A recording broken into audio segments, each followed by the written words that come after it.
Hello dear students, welcome to AEC plus, a detail platform of advance engineering classes. और आप हैं इस building materials के detail lecture series में, जहां पर हम अभी पहले टॉपिक पर हैं, जो कि हमारे पास टिम्बर के बारे में कई सारी जानकारी अभी तक हम लोग जान चुके हैं कि टिम्बर होता क्या है, कितने तरीकों से क्लासिफाई किया जा सकता है, क्या इसका स्ट्रक्चर होता है, कैसे एक खड़े पेड़ से काट कर सीजनिंग कराकर सोइंग कराकर हम इसको एक डिजायर्ड प्रोडक्ट में कन्वर्ट कर सकते हैं। उसमें इतने सारे प्रोसेसेस पढ़ने के बाद आज हम उतरने वाले हैं नए टॉपिक के ऊपर, जो कि है हमारे पास प्रिजर्वेशन ऑफ टिम्बर। लकड़ी काट तो ली, काटने के बाद सुखा भी ली, सुखाने के बाद हमने इसे छोटे छोटे पीसेस में कन्वर्ट भी कर लिया, अब मार्केट में आ चुकी है। हमें इसके प्रिजर्वेशन की जरूरत है। लकड़ी जो है वो कई ऐसी चीजें एटमॉस्फेयर से ले सकती है, या एटमॉस्फेयर की ऐसी कई सारी चीजें लकड़ी के ऊपर अटैक कर सकती है, जिससे लकड़ी हमेशा के लिए खत्म हो सकती है। उन सब एक्सटर्नल एजेंसी से बचाने के लिए मुझे जरूरत है अपने इस टिम्बर का प्रिजर्वेशन या ट्रीटमेंट। तो आज के लेक्चर में हम पढ़ने वाले हैं ट्रीटमेंट ऑफ टिम्बर, या इसी को प्रिजर्वेशन ऑफ टिम्बर भी कहते हैं, और इसी के अलग अलग मेथड जिसमें कि हम लकड़ी को फायर रेजिस्टेंट बना सकते हैं। सो चलिए बढ़ते हैं आगे लेक्चर में। इस लेक्चर में आगे बढ़ने से पहले एक बेसिक सी इंफॉर्मेशन जो आप लोगों से हमेशा शेयर करता हूं, जो कि आपको शायद ही कहीं देखने को मिलेगा। Monday to Friday complete technical syllabus is being covered on YouTube. हम आपको इस टाइम पर जितने सब्जेक्ट पढ़ा रहे हैं, इतने डिटेल में आपको यूट्यूब पर कहीं पर नहीं मिल रहा। आपको ध्यान रखना है, इसके अलावा हम आपके डाउट्स भी सॉल्व कर रहे हैं हर सैटरडे। हर सैटरडे को आप आइए इन लाइव क्वेश्चन प्रैक्टिस सेशंस में, जहां पर आपके डाउट्स भी आपको सॉल्व कराए जाएंगे, जितने भी आपके डाउट्स आते हैं। साथ ही साथ हर संडे को हम लेते हैं marathon session for the near coming exam, जो भी आप टारगेट कर रहे हैं। तो ये आपकी प्रिपरेशन के लिए एक सोने पे सुहागा हो सकता है कि हर चीज एक जगह पर, इसके अलावा कहीं और जाने की जरूरत नहीं। तो ये थी एक बेसिक सी इंफॉर्मेशन, और ये एक छोटी सी इंफॉर्मेशन मेरे बारे में। बढ़ते हैं आज के लेक्चर में। In the very first part आज हम बात कर रहे हैं ट्रीटमेंट ऑफ टिम्बर या प्रिजर्वेशन ऑफ टिम्बर। लकड़ी हमारे पास, जैसे कि एग्जांपल लेता हूं तुम्हारे सामने, हमारे पास जो है कोई पेड़ है, जैसे कि मान लो हमारे पास साल का पेड़ है, साल का, ये जो हमारे पास एक वैरायटी है। तो इसके लिए बहुत अच्छी कहावत है, 100 साल खड़ा 100 साल पड़ा। क्या मतलब होता है इसका, कि जब ये ग्रो कर रहा होता है तो इसकी ग्रोइंग एज होती है लगभग लगभग 100 ईयर्स, नियर अबाउट 100 ईयर्स। तो 100 साल हमारे पास ये ट्री ग्रो करता रहेगा।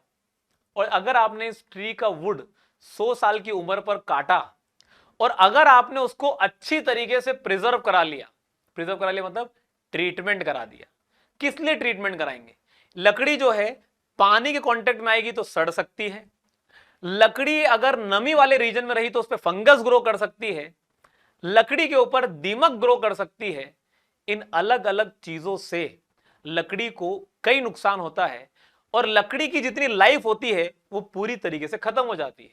जो लकड़ी काटने के बाद 20-25 साल तक चल सकती है, वो लकड़ी चंद सालों के अंदर खत्म हो जाएगी, अगर इतनी चीजों ने लकड़ी के ऊपर अटैक कर दिया तो अगर प्रॉपर प्रिजर्वेशन कर दे हम लकड़ी का, तो उस केस में हमारे पास हमारा जो वुड है, हमारा जो टिम्बर है, वो कई सालों तक चल सकता है। और कई बार आप देखोगे कई महलों के अंदर, you will see in different kinds of palaces, जो आज से कई सालों पुराने बनाए, 100 साल पुराने भी हो सकते हैं, 200 साल पुराने भी हो सकते हैं, उनमें आज भी लकड़ियों की वो सब चीजें हैं जो कि अभी भी वहां पर बिल्कुल वैसी ही हैं जैसी पहले थी, कोई नुकसान नहीं हुआ। Why there is no damage to it? क्योंकि उन्हें इस तरह से प्रिजर्व किया गया था। तो प्रिजर्वेशन किन चीजों के लिए करा जाता है? ड्यूरेबिलिटी बढ़ाने के लिए। It is the process which is done to increase life, durability and able to not catch fire easily, to increase aesthetics. ये अलग अलग रीजन है हमारे पास, लाइफ बढ़ाने के लिए, ड्यूरेबिलिटी बढ़ाने के लिए, आसानी से आग ना पकड़े, और साथ में हमारे पास हमें इसको प्रोटेक्ट करना है from the moisture, fire, white ant या फंगस। किसी भी तरीके से हम इसको जो है वो इन सब चीजों से बचा सकते हैं। जब इसे बचाया जाता है तो इसी प्रोसेस को कहा जाता है प्रिजर्वेशन ऑफ टिम्बर या ट्रीटमेंट ऑफ टिम्बर। तो हमारे पास अगर हम बात करें कि जो हमारा प्रिजर्वेटिव होता है, जो हमारा प्रिजर्वेटिव होता है, जो केमिकल का इस्तेमाल करेंगे, जिन भी प्रोडक्ट्स का इस्तेमाल करेंगे, वो प्रोडक्ट होने कैसे चाहिए। एग्जाम्पल के तौर पे समझ लीजिए कि आपने आपके घर में कोई लकड़ी का सोफा बनवाया। जब आप लकड़ी का सोफा बनवा रहे हो तो कई बार ऐसा होता है कि लकड़ी पर पॉलिश करने की जरूरत पड़ती है, देखा ही होगा। जब वो पॉलिश की जाती है तो पॉलिश से लकड़ी पे एक टेक्सचर अच्छा आ जाता है। क्या आप चाहते हो कि वो जो पॉलिश है, वो जो मटेरियल है, अगर वो मटेरियल टॉक्सिक हुआ, कल को आपने उस मटेरियल पर हाथ फेरा या कुछ भी किया, और कल को अगर छोटा बच्चा घर में है और घर में अगर वो बच्चा गलती से उस चीज पर हाथ फेर के मुंह में हाथ डाल ले, क्या आपको ऐसा कोई मटेरियल चाहिए? नहीं, ऐसा नहीं होना चाहिए। दूसरी चीज, क्या हमारे पास लकड़ी फायर आसानी से पकड़ सकती है? हम लकड़ी से चूल्हा जलाते ही हैं, लेकिन लकड़ी को अगर हमने ट्रीट किया और लकड़ी के ऊपर अगर वो कोई सब्सटेंस लगाया, कोई मटेरियल लगाया जो कि इसको प्रिजर्व कर रहा है किसी चीजों से, अगर मान लो मटेरियल खुद ऐसा हुआ जो तुरंत आग पकड़ ले, तो लकड़ी के लिए तो खराब सिचुएशन हो जाएगी कि लकड़ी खुद इतनी जल्दी आग नहीं पकड़ती जितनी जल्दी से ये आग पकड़वा रहा है। तो क्या ये ऐसा मटेरियल अच्छा होगा? बिल्कुल भी नहीं। तो ये बैड मटेरियल कैटेगरी में आता है कि टॉक्सिक है तो बैड मटेरियल है, अगर आग पकड़ लेता तो बैड मटेरियल है। फॉर एग्जाम्पल समझिएगा कि हमारा जो मटेरियल है आपने लकड़ी पे लगाना है, आपने बहुत महंगी लकड़ी खरीद ली तो कि जो कि दिखती अच्छी है, और मटेरियल आपने लगाया और मटेरियल अगर ट्रांसपेरेंट नहीं हुआ तो पूरी लकड़ी के टेक्सचर की 12 बज जाएगी। मतलब पूरे लकड़ी के टेक्सचर की क्वालिटी का कोई पता नहीं चल पाएगा और लकड़ी ऊपर से कवर्ड हो जाएगी किसी एक पेंट की मदद से, क्योंकि आपने जो मटेरियल लगाया वो ओपेक है। ओपेक है मतलब वो अब अंदर का सब्सटेंस क्या है वो दिखा नहीं सकता। ऐसा भी नहीं चाहिए हमें, इट शुड बी ट्रांसपेरेंट। तीसरी चीज, हम घर में जब भी कभी किसी भी जगह पर हमारे पास लकड़ी यूज होती है, उस पर प्रिजर्वेटिव अगर हमने लगा दिया, और मान लो हम घर की सफाई कर रहे हैं या कोई भी ऑफिस है किसी भी चीज में, मान लो कि हमने कोई गीला कपड़ा ही लगा दिया साफ करने के लिए, सरफेस साफ करने के लिए, और अगर ये प्रिजर्वेटिव वॉश ऑफ हो गया तो हमें वैसा भी नहीं चाहिए। वॉश ऑफ हो गया तो फिर कल को वो जो जिस चीज के लिए करा था वो सब चीजें बर्बाद हो जाएगी, कोई मतलब ही नहीं निकलेगा। अगर हम प्रिजर्वेटिव लगा रहे हैं, लकड़ी वैसे ही बहुत महंगी आती है, कभी कभी सस्ती लकड़ी पे वैसे भी नहीं लगाना सोचते हैं, महंगी लकड़ी पे लगाने का सोचते हैं। लकड़ी वैसे ही महंगी और इस पे अगर प्रिजर्वेटिव लगाएंगे, प्रिजर्वेटिव खुद महंगा हो गया तो कोई मतलब ही नहीं निकलता। It should be cheap. तीसरी चीज, मतलब नंबर ऑफ पॉइंट्स में अगला पॉइंट बात करते हैं कि हमने जो प्रिजर्वेटिव लगाया अगर वो बहुत गाढ़ा हुआ तो ना तो वो लकड़ी के अंदर तक पेनिट्रेट कर पाएगा, और लकड़ी के अंदर तक पेनिट्रेट नहीं कर पाएगा तो सरफेस पे से तो चीजें कभी भी निकल जाती है। 8-10 बार उस पर हाथ घिसेंगे वो सरफेस पे से निकल जाएगा, फिर तो लकड़ी में दिमक लग सकती है, फिर तो मॉइस्चर लग जाएगा, खेल ही खत्म हो गया। इतना पतला होना चाहिए कि माइक्रोपोर्स तक चला जाए और हमारे पास ज्यादा सरफेस एरिया पे लग भी जाए और साथ में हमारे पास अंदर तक पेनिट्रेट भी कर जाए। ये इतने सारे पॉइंट्स हैं जो हमारे लिए ये बताते हैं कि आपको प्रिजर्वेटिव कैसा होना चाहिए। तो बात करते हैं, it should B inflammable, should not catch fire easily, should not have unpleasant smell, दिखने में अच्छा होना चाहिए, बदबू नहीं आनी चाहिए, टॉक्सिक नहीं होना चाहिए मतलब जहरीला नहीं होना चाहिए, should cover large surface area with small quantity, पतला होना चाहिए, शुड नॉट अफेक्ट स्ट्रेंथ, पता चला लकड़ी ही हमारे पास स्ट्रेंथ खा गया ये, should be cheap and durable, should be got washed away with water, should be not washed away with water, this is should be not,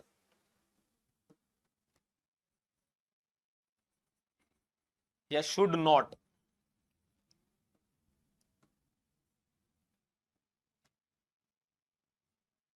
should not washed away with water.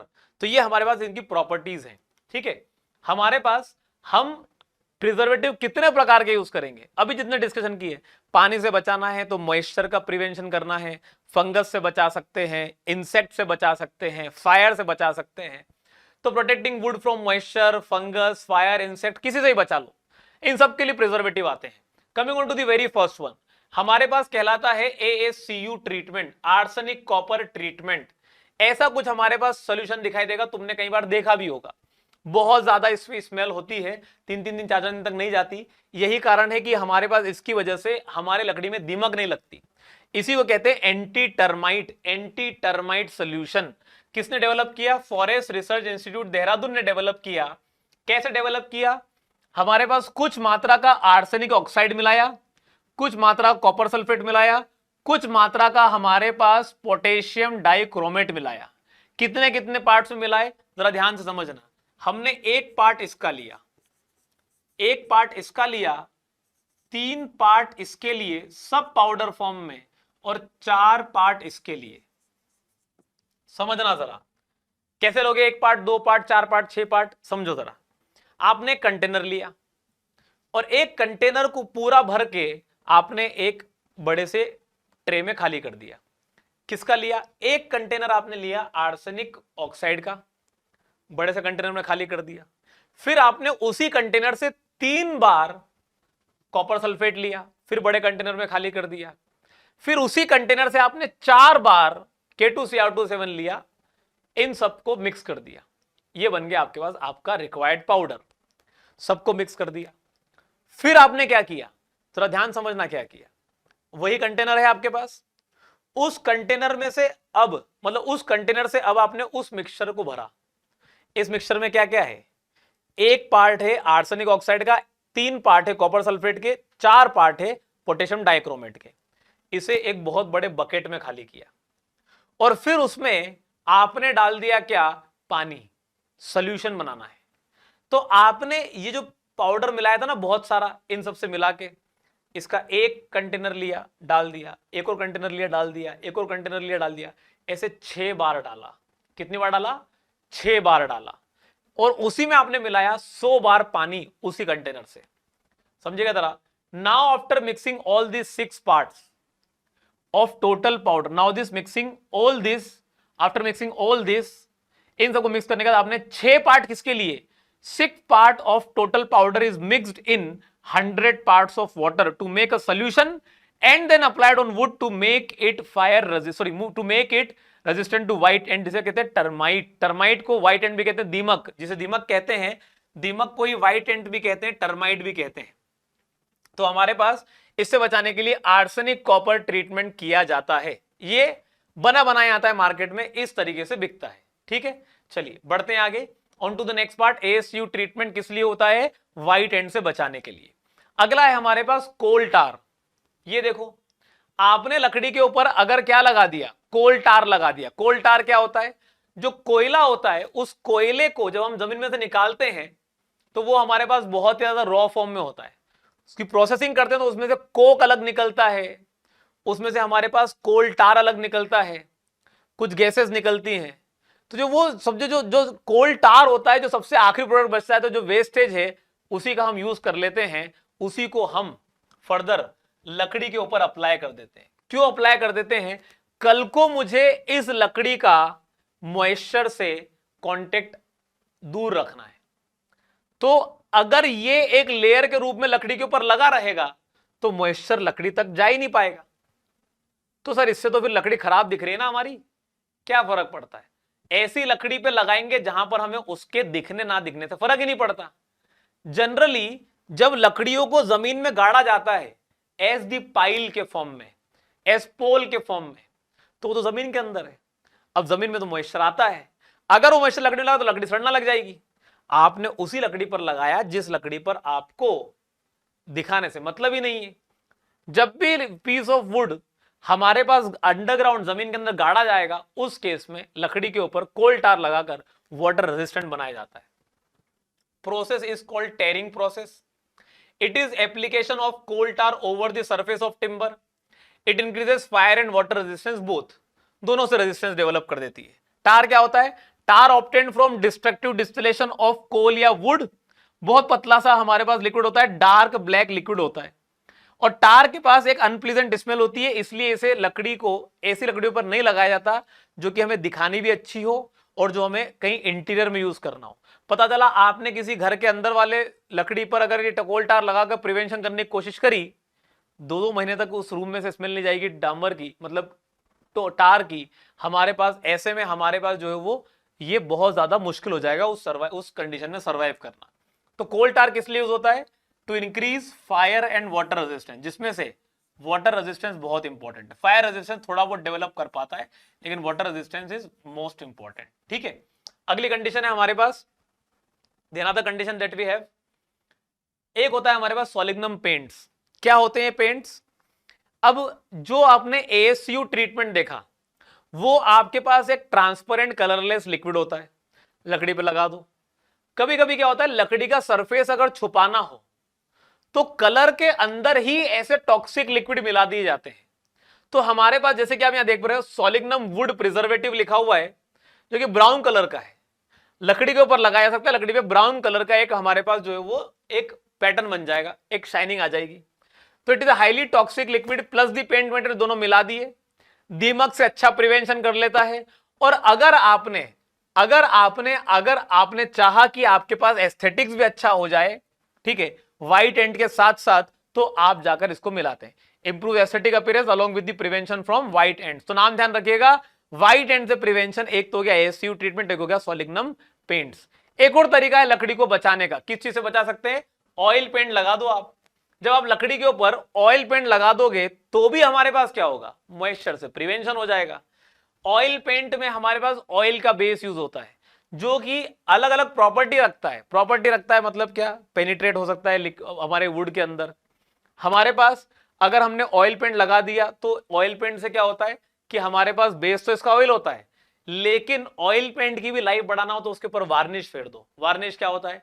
एक हमारे पास transparent liquid होता है। तो it prevent the timber surface from the attack of water and moisture and if varnish is applied on the painted surface it increases the life of the paint. ठीक है, तो paint की life बढ़ा देता है। टिम्बर की life तो paint बढ़ाता है और पेंट की लाइफ वार्निश बढ़ा देता है।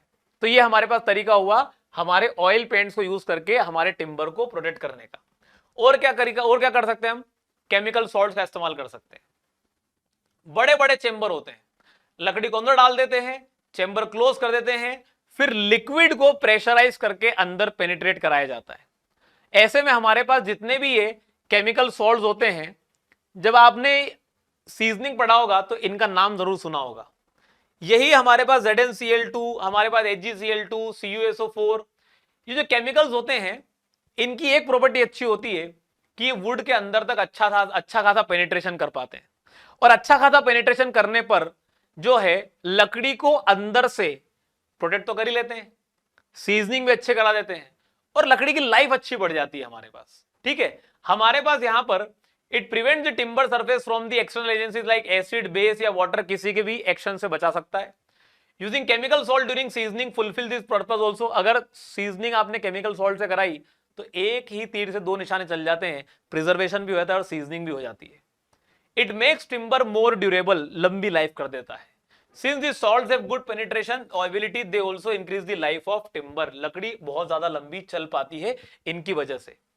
आप ये समझिएगा, जब बहुत पुराने समय में जब राजा महाराजाओं के पास जो भी कोई कुछ बनाना होता था लकड़ी से बनाते थे, तो लकड़ियों को यूज करने से पहले वो लंबे समय तक अलग अलग तरह के सॉल्यूशंस में डिप करके रखते थे, चाहे वो तेल ही क्यों ना हो, चाहे वो हमारे पास अलग अलग तरह के केमिकल्स ही क्यों ना हो, ताकि वो लंबे चले। और आज भी आप, जब मैंने जैसे सबसे पहले क्लास की स्टार्ट होती बताया था कि जब भी पुराने राजा महाराजाओं के महलों को आप विजिट करोगे तो आपको दिखाई देगा लकड़ी के कई सारे प्रोडक्ट आज भी जिंदा है।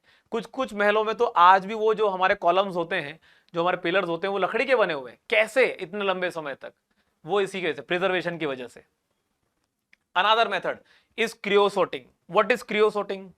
तो जो हमारा टार होता है, उस टार जैसा ही हमारे पास एक और लिक्विड होता है विच इज रेफर्ड एज क्रियोसोट।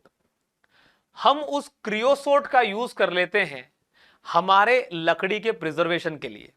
लेकिन इस बार कोल टार जैसा काम नहीं चलेगा। कोल टार में तो सिर्फ पोत दिया ऊपर से। इस बार सोल्यूशन को काफी ज्यादा जो है वो बिल्कुल पतला किया जाएगा, विस्कोसिटी उसकी रिड्यूस की जाएगी टेम्परेचर बढ़ाकर, और फिर कंटेनर के अंदर, बड़े से चैम्बर के अंदर लकड़ी को डाल दिया जाएगा। बहुत सारा प्रेशर अप्लाई करके वही क्रियोसोट इस लकड़ी के अंदर जो है वो पेनिट्रेट करवाया जाएगा।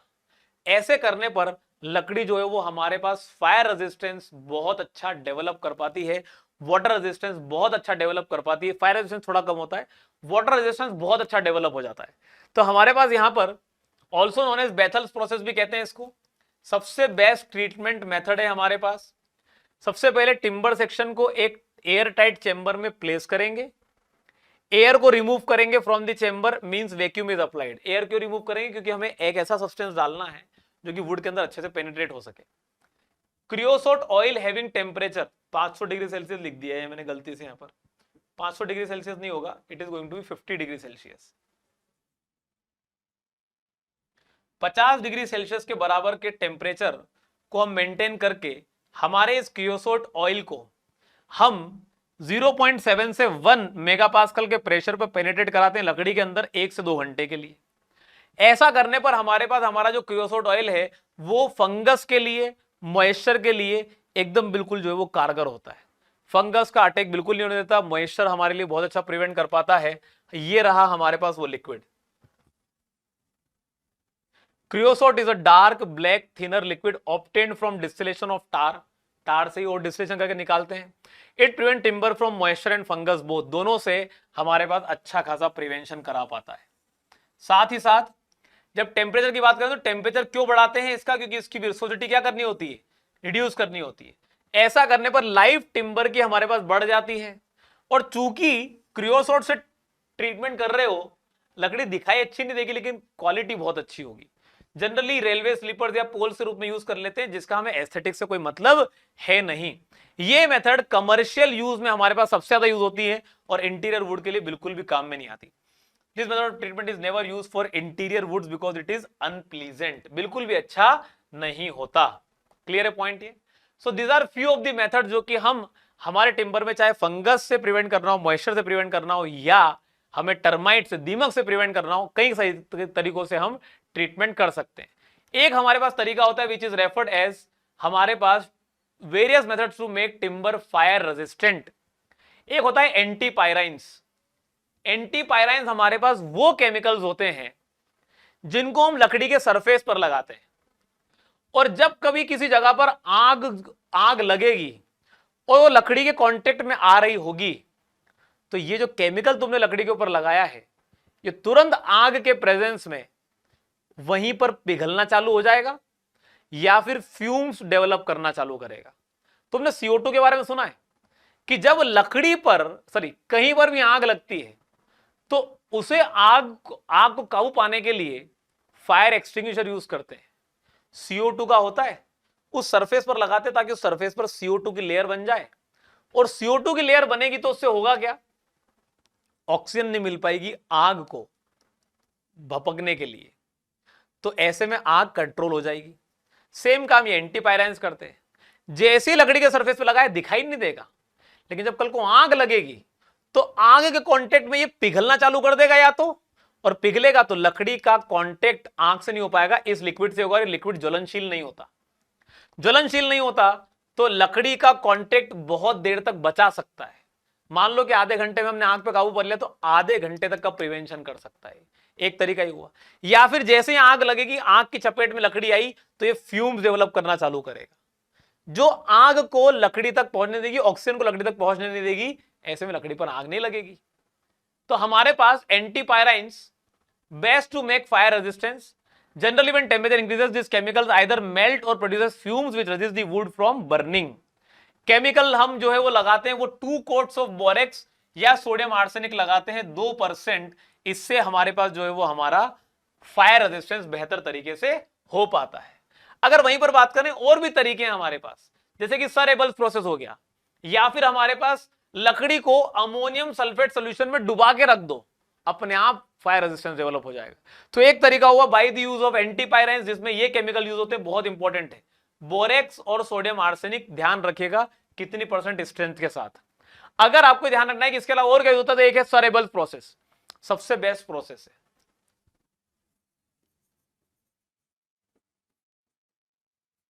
बेस्ट फायर रेजिस्टेंस प्रोसेस, जिसमें कि हमारे पास स्टेजेस में काम चलता है। पहले आपने एक पतला सा लेयर पोती, किसकी, सोडियम आपके सिलिकेट की, जो कि डाइल्यूट होता है, बहुत ज्यादा पतला सा। फिर आप जो है वो इसके ऊपर फैट लाइम का एप्लीकेशन करते हो, एक लेयर टाइप लगाते हो फैट लाइम की। फिर उसके ऊपर आप जो है वो कंसंट्रेटेड सोल्यूशन ऑफ सिलिकेट लगाते हो, सोडा का, जो कि ज्यादा स्ट्रेंथ का होता है। ऐसे में आपके पास आपकी लकड़ी जो है वो स्टेजेस में फायर रेजिस्टेंस बनती है। एक तरीका है जो कि आप अमोनियम सल्फेट सोल्यूशन में सोक करके रख दो। तो ये 3 तरीके हैं जिससे कि आप फायर रेजिस्टेंस डेवलप कर सकते हो अपने टिम्बर के अंदर। चलिए बढ़ते हैं आगे। जब आप ये सारे अलग अलग तरीके चीजें लगाओगे तो लगाओगे कैसे? प्रिजर्वेटिव लगाना है, दीमक से बचाना है, तो क्या करें, डब्बा खरीद के लेकर आए, एक ब्रश लिया, और लगाना चालू कर दिया। जब लगाओगे तो इन बीच में कहां से लगाओगे, नहीं जा पाएगी, जगहें छूट जाएगी, दीमक वहीं पर अटैक करेगी और वहीं अटैक करके पूरी लकड़ी में फैल जाएगी। तो हमारे पास ब्रशिंग एक टेक्निक है तो सही, लेकिन बहुत अच्छी नहीं है। आसानी से हो जाती है, सस्ती है, बहुत अच्छी नहीं है। इससे थोड़ी अच्छी टेक्निक है हमारे पास एक, which is referred as spraying. आप जो है वो स्प्रे कर दो तो बारीक बारीक ड्रॉपलेट्स के रूप में पूरे लकड़ी के ऊपर हो जाएगा, लेकिन जो सरफेस सामने दिख रहा है ना स्प्रे के, वहीं पर हो सकता है। अगर अंदर जाके कुछ अंदर कहीं पर कुछ कोने कचारे टाइप के हुए, वहां ये स्प्रे नहीं पहुंच पाएगा। स्प्रे क्या होता है कि एक हमारे पास फ्लो के साथ जाता है, अगर कहीं पर सरफेस में हमारे ऑब्स्ट्रक्शन आया तो अंदर तक नहीं जा पाएगा। ऐसे में हमारे पास ये वाली मेथड भी है तो अच्छी, लेकिन इतनी एफिशिएंट नहीं है। हमें अगर हमारे सॉल्यूशन में, मतलब अगर ओपन टैंक अवेलेबल हो, लकड़ी को इसमें डाल दो, कितने भी छोटे छोटे पोर्स क्यों ना हो, कितनी भी छुपी हुई जगह क्यों ना हो, हर जगह ये सॉल्यूशन लकड़ी के अंदर तक पहुंच जाएगा। तो ये उन दोनों बाकी से ज्यादा बेहतर है। और एक और तरीका है हमारे पास which is referred as injecting with pressure. लकड़ी को डाल दिया अंदर, लगा दिया चेंबर और प्रेशर से डाल दिया प्रिजर्वेटिव। तो जब प्रेशर से प्रिजर्वेटिव डाल दोगे तो क्या होगा, चाहे कितने भी कोने कचारे क्यों ना हो और लकड़ी के अंदर जितने भी पोर्स क्यों ना हो बारीक बारीक, सब में पेनिट्रेट कर जाएगा हमारा प्रिजर्वेटिव। सबसे बेस्ट तरीका निकल कर आता है हमारे प्रिजर्वेटिव की एप्लीकेशन का। So if you talk about the order of the efficiency, तो हमारे पास सबसे बेहतर एफिशिएंसी जो है वो इंजेक्टिंग विद प्रेशर में निकल कर आती है, फिर डिपिंग इन सोल्यूशन निकल कर आती है, फिर स्प्रिंग में आती है और फिर ब्रशिंग में निकल कर आती है। आई बात समझ में? सबसे बेस्ट कौन सा होगा, इंजेक्टिंग विद प्रेशर, जो कि हमने क्रियोसोटिंग के अंदर यूज किया, इसीलिए क्रियोसोटिंग को बोला बेस्ट ट्रीटमेंट हमारे पास जो हम दे सकते हैं, या बेस्ट तरीका हमारे पास जो कि हम दे सकते हैं। तो चलते हैं, बात करते हैं आगे। अनादर हमारे पास और भी कई सारी मेथड है फायर रेजिस्टेंस बनाने की, जो कि हमारे पास हॉट एंड कोल्ड प्रोसेस। क्या करते हो आप, अपनी लकड़ी को बार बार continuously hot and cold dips के अंदर जो है वो डुबाते हो। ऐसे में हमारे पास जो है timber is first put in hot chamber. Hot chamber में रखने से क्या होगा, लकड़ी फूलेगी, और लकड़ी फूलेगी तो हमारे पास it expands a little and air is expelled out, expands a little और उसमें से एयर एक्सपेल्ड आउट हो जाएगी। फिर जो जगह बचेगी हमारे पास, the timber is placed in preservative chamber during cooling process. तो कूलिंग प्रोसेस में जब हम उसको रखेंगे तो वो सारी की सारी जो लिक्विड है वो अंदर एंटर करना चालू करेगा। It improve the application of preservative, अंदर एंटर करना चालू करेगा, एप्लीकेशन ज्यादा अच्छे से हो पाएगा। This process makes timber very resistant to fungus and insects. तो हमारे पास ये किस लिए, हॉट एंड कोल्ड प्रोसेस किस लिए है, फंगस और इंसेक्ट्स के रेजिस्टेंस के लिए। फायर रेजिस्टेंस, यहां पे वो पुराना वाला कॉपी हो गया, तो फायर रेजिस्टेंस को आप यहां से जो है वो हटा सकते हो।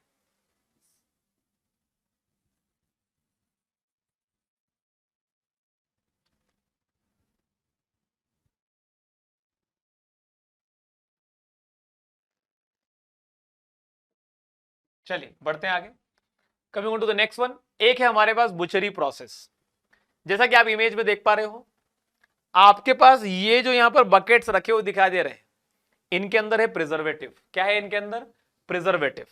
और प्रिजर्वेटिव को हमने एक पंपिंग सिस्टम के थ्रू, हमने इन पाइप्स के थ्रू इस एंड पर हमने इनको कनेक्ट कर दिया।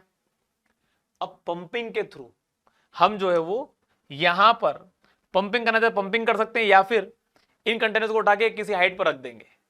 तो हाइड्रोस्टेटिक प्रेशर के द्वारा इन पाइप्स के थ्रू सारा प्रिजर्वेटिव इन टिम्बर के अंदर जाएगा, इस टिम्बर के अंदर जाएगा, और प्रेशर से जाएगा तो जाते जाते जाते जाते जाते जाते हमारे पास यहां पर जो है वो पूरे लकड़ी के अंदर अप्लाई हो जाएगा, और पूरी लकड़ी में अप्लाई हो जाएगा। तो हमारे पास जहां पर जो है वो this method uses concept of hydrostatic pressure of application of preservative. तो नाम ध्यान रखिएगा, नाम और डेफिनेशन ध्यान रखिएगा, डायरेक्टली यहां पर सवाल पूछ लिया जाता है, ठीक है।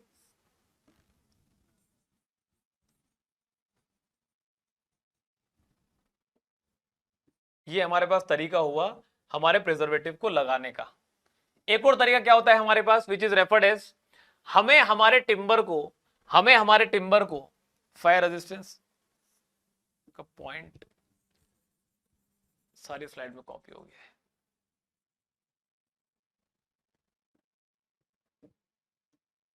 तो हमें हमारे टिम्बर को अगर प्रिजर्वेटिव लगाने का तरीका देखना है, तो एक हमारे पास तरीका होता है कमर्शियल पर्पस में, एक कहलाता है फुल सेल प्रोसेस या बेथल्स प्रोसेस, और एक कहलाता है हमारे पास एम्प्टी सेल प्रोसेस। क्या होता है, एक कंटेनर लिया, चेंबर लिया, लकड़ी डाली उसके अंदर, पंपिंग के थ्रू पूरे के पूरे हमारे इस चेंबर के अंदर प्रिजर्वेटिव डालकर हमें उस लकड़ी को लकड़ी को अप्लाई करना होता है प्रिजर्वेटिव। तो हमारे पास यही सारे के सारे जो प्रोसेसेस हैं वो सब एक जैसे हैं, कोई डिफरेंस नहीं है इनके अंदर। The only difference between this is, जरा देखते हैं,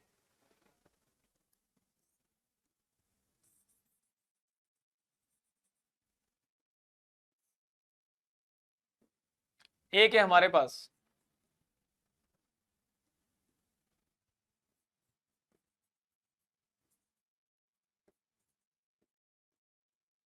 फुल सेल प्रोसेस। इस फुल सेल प्रोसेस के अंदर हम जो है क्या मेंटेन करते हैं,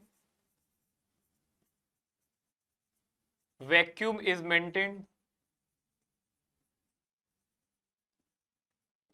और साथ में हमारे पास हम जो है प्रेशर अप्लाई करते हैं, प्रेशर ऑफ 0.35 टू 1.5 न्यूटन पर एमएम स्क्वायर तक का प्रेशर हम जो है वो मेंटेन करते हैं। इस तरीके से हमारे पास फुल सेल प्रोसेस जो है वो हमारे लिए काम करता है। तो हमारे पास यहां पर फुल सेल प्रोसेस को या बेथल्स प्रोसेस को प्रेशर की वैल्यू इंपॉर्टेंट है और आपके पास कंडीशन इंपॉर्टेंट है। एम्प्टी सेल प्रोसेस में एक लॉरी प्रोसेस है, एक रीपिंग प्रोसेस है हमारे पास। तो यहां पर हमारे पास अगर हम बात करें एम्प्टी सेल प्रोसेस,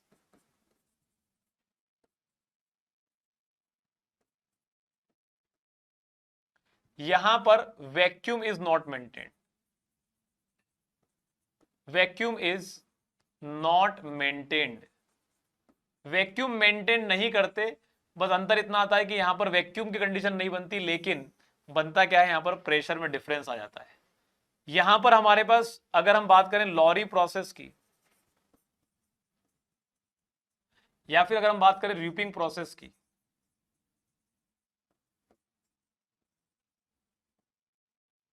तो हमारे पास यहां पर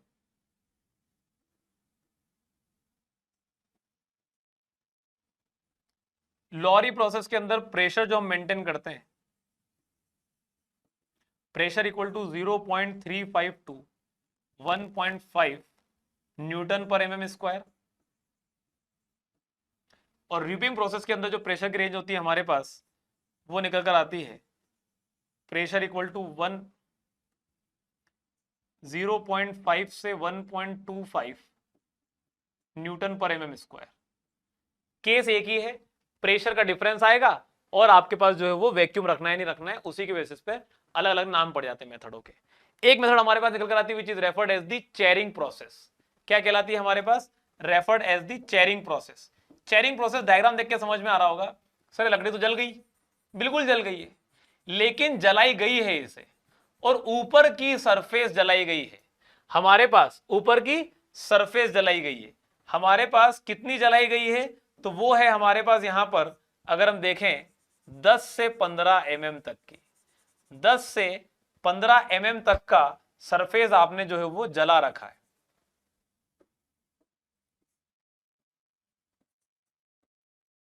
दस से 15 एमएम तक का सरफेस जला रखा है, जिससे क्या होगा, अब लकड़ी पे ना तो मॉइस्चर लगेगा, ना फंगस लगेगी, ना दीमक लगेगी, कुछ भी नहीं लगेगा, लेकिन अंदर की लकड़ी सेफ रहेगी। तो स्ट्रक्चरल एलिमेंट्स अगर लकड़ी का है, पर्पस है, और आपको उसके एस्थेटिक्स से मतलब ही नहीं है, बस आपको तो मान लेते for example 10 centimetre bye 10 centimetre का आपको चाहिए एक पीस ऑफ वुड जो कि अच्छी स्ट्रेंथ रखे। आपने ले लिया 12 सेंटीमीटर बाय 12 सेंटीमीटर का वुड, बाहर की 10 सेंटीमीटर 10 एमएम तक की वुड का पीस जो है वो जला दिया, जला दिया, अंदर का जितना रिक्वायर्ड पीस ऑफ वुड है वो तो सेफ है, और वो सेफ है तो ना उसमें कभी दीमक लगेगी, ना मॉइस्चर लगेगा, ना उसमें कुछ फंगस लगेगी। आपके पास ये जो तरीका होता है इसमें कोई प्रिजर्वेटिव यूज नहीं होता, लेकिन लकड़ी को जलाया जाता है। First the timber surface is wetted for 30 minute and then it is burned up to 10 से 15 एमएम, ठीक है। Then outer surface of wood converts into coal which protects from fungus, termite, moisture, but wood appearance is not very good, not very good, bad लिख दिया यहां पर।